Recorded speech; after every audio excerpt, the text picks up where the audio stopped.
Hi, it's Karen. Thanks for joining me. Today will be the second video in my series for September scrap busting, and today I wanted to talk all things sticker books. Now, you may know if you're on my channel that I have been loving these sticker books because they work perfectly in my Happy Planner, which replaced my Project Life. But what I'm finding as I'm using them, I'm having to obviously trawl through, find out what I want and so on. And then I also get to the point where, like this for example, there's just a couple of stickers left on one page. And so in an effort to make me use up some of these a little bit more, and especially the ones that I'm bypassing, you can see there's already some of them are going to use a lot more than others. Today what I want to talk about is using your stash of stickers. So you may have other stickers, of course, they come in lots of different formats. This is another sticker book that I have from Kmart. So there's lots of different ones to go through. These as well, I seem to last an awful long time as well. So I'm going to show you my process that I want to do today of making sure that I use these stickers and not just hoard them. And the first thing I'm going to do as I go through is actually work through and look at each page and see what's still got a lot on and what hasn't got too much on. Now, something like this is probably more planner related than a Happy Planner. And I do have a separate planner as well. So what I'm going to do with these kind of pages, I'm just going to put it to one side and I'll keep that separately for planner purposes rather than Happy Planner, which is more memory keeping. So I feel like this would be more planner related, and you can see I'm just working through these now.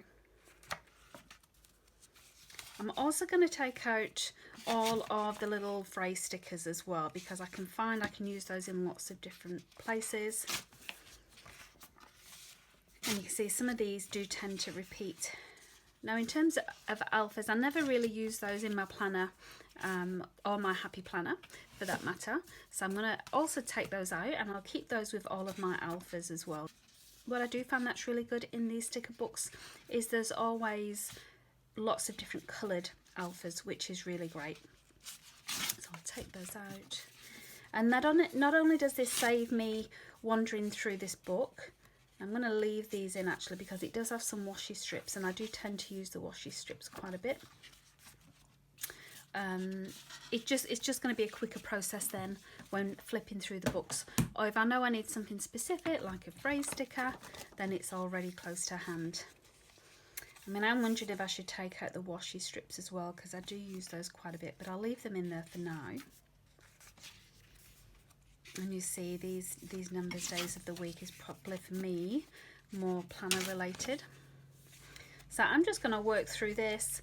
Hopefully you get a sense of the order that I'm doing these in, and the main purpose of this really is to make sure that I do actually start using these stickers and they don't get hoarded on my shelf and not get used at all.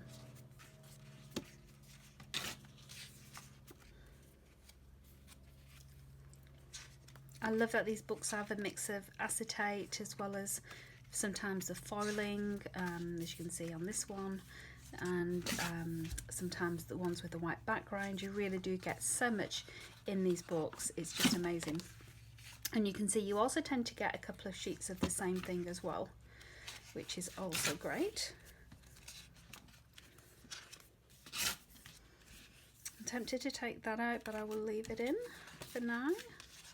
And you can see I'm very quickly going to get through these books.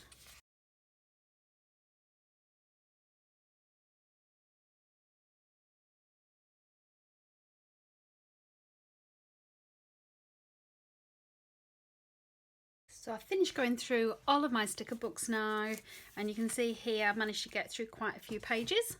There's quite a lot of alpha, so I'm going to put those in my alpha stash. And then I've just used these Ariel pockets that I use for my stamps and dies actually. They're not quite big enough because they're 5x7 and these books are 8 inches tall, but nevertheless they'll do to keep these extras intact. So I'll keep all of these little sentiments with my sticker books because I know I'll use those quite regularly, and I'm often looking for little words and phrases to put underneath the photographs. But what I'm going to do with the planner section of it is because there is so much of it, I am just going to have a quick look through and just put piles of what I'm going to use and what I'm not, because Certainly something like this, the whole point of going through and using your stash is to make sure you've got things that you can use. So what I would say is if you've got a nice clean one where you've not even used any of these at all off the page, then I can put those to one side and put it in some happy mail for someone that will appreciate them and get some use out of them. Just because I won't doesn't mean no one else will. So it really is a good opportunity to do a destash at the same time as well as getting these used. So you see there's quite a lot here to go through.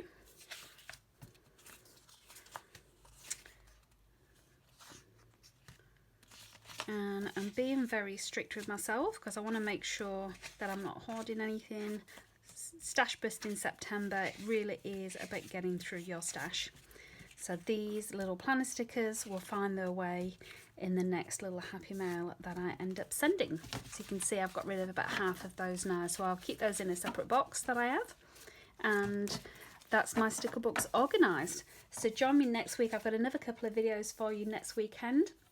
I'm going to be focusing on die cuts and ephemera, and also journaling cards and how we can use them to make handmade cards as well. If you're not a subscriber, I'd love you to join, and then you can see the full series of videos for Stash Bust in September. Thank you for joining me today. Have a great crafting weekend.